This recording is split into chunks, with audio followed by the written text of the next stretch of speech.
Қайырлы күн, достар. Бүгін бізде мукбангқа қуырылған жұмыртқа, сосиска, кукуруза жүгері және де қайнатылған ақ күріш. Бүгін күрішпен бірге су. Корейділердің ұлттық тағамы сияқты ғой. Так, міне сіздерге көріну үшін. Әдемі көрініп тұр ма сіздерге? Қалай қойсам болады екен? Былай қою керек шығар, мен чтобы әдемі көріну үшін. Осылай, шығып кетті. Все, маған ас болсын. Сіздерге күндеріңізге сәттілік.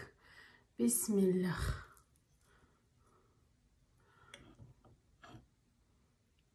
Күріш ыстық.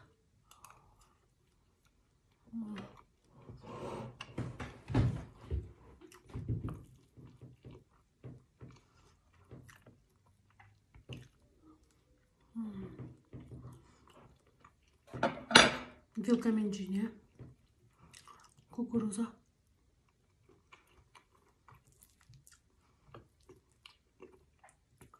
Күріш.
Бүгін үйде мама жоқ, күйеуім жоқ.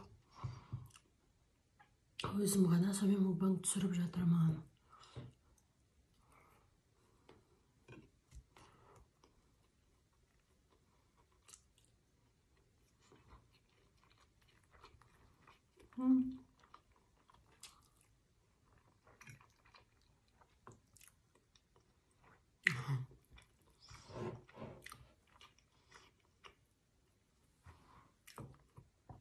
Ыстық.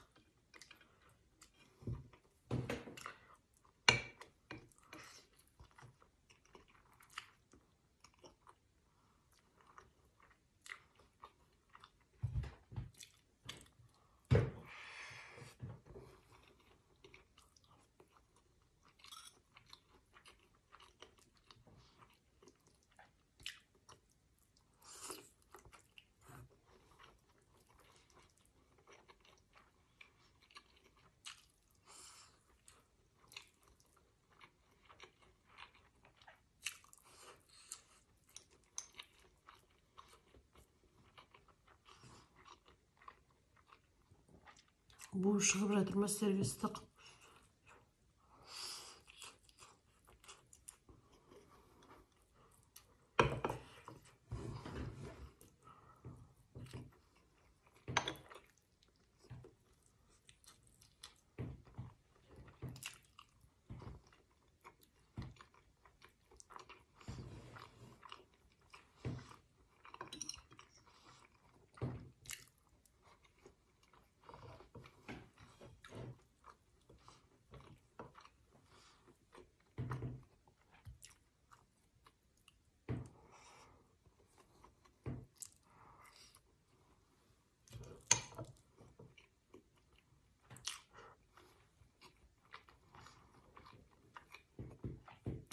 Мен оң қолмен жеп жатырмын.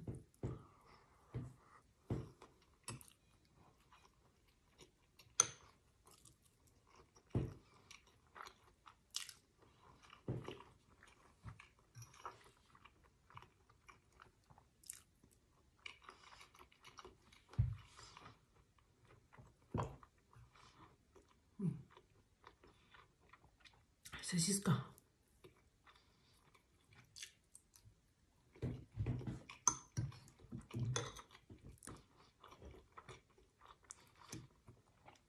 Кетчуп.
Жұмыртқа глазуньямен.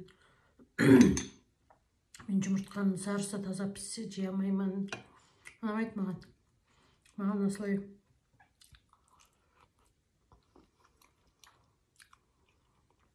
сәл шекілеу.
Салфетка қалмады менде мына жақта.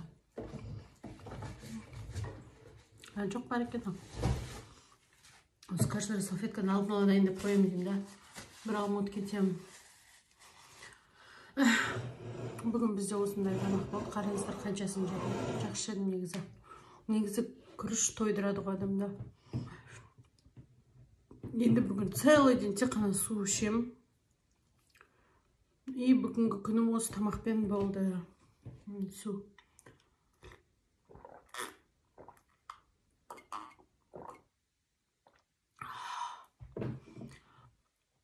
Прям негізі осы ақ күрішті жеген кезде су енді идеально кетеді. Прям керемет келеді. Потому что күріш, оказывается, су ішкен сайын күріш не істей береді, андай ісе береді ғой, и сөйтеді да ол одан бетер суды сұрайды екен. А газировка ішсең бұндай кезде көмектеспейді. Маған ең ұнайтыны су ғой, сразу жақсы да. Все, бүгінгі видеом ұзақ созылып кеткен сияқты. Бүгін әңгімелесем ба деп едім, қайдам. Енді келесі жолы әңгіме айтатын боламыз. Сұрақтарыңызға келесі жолы жауап беремін. Сау болыңыздар.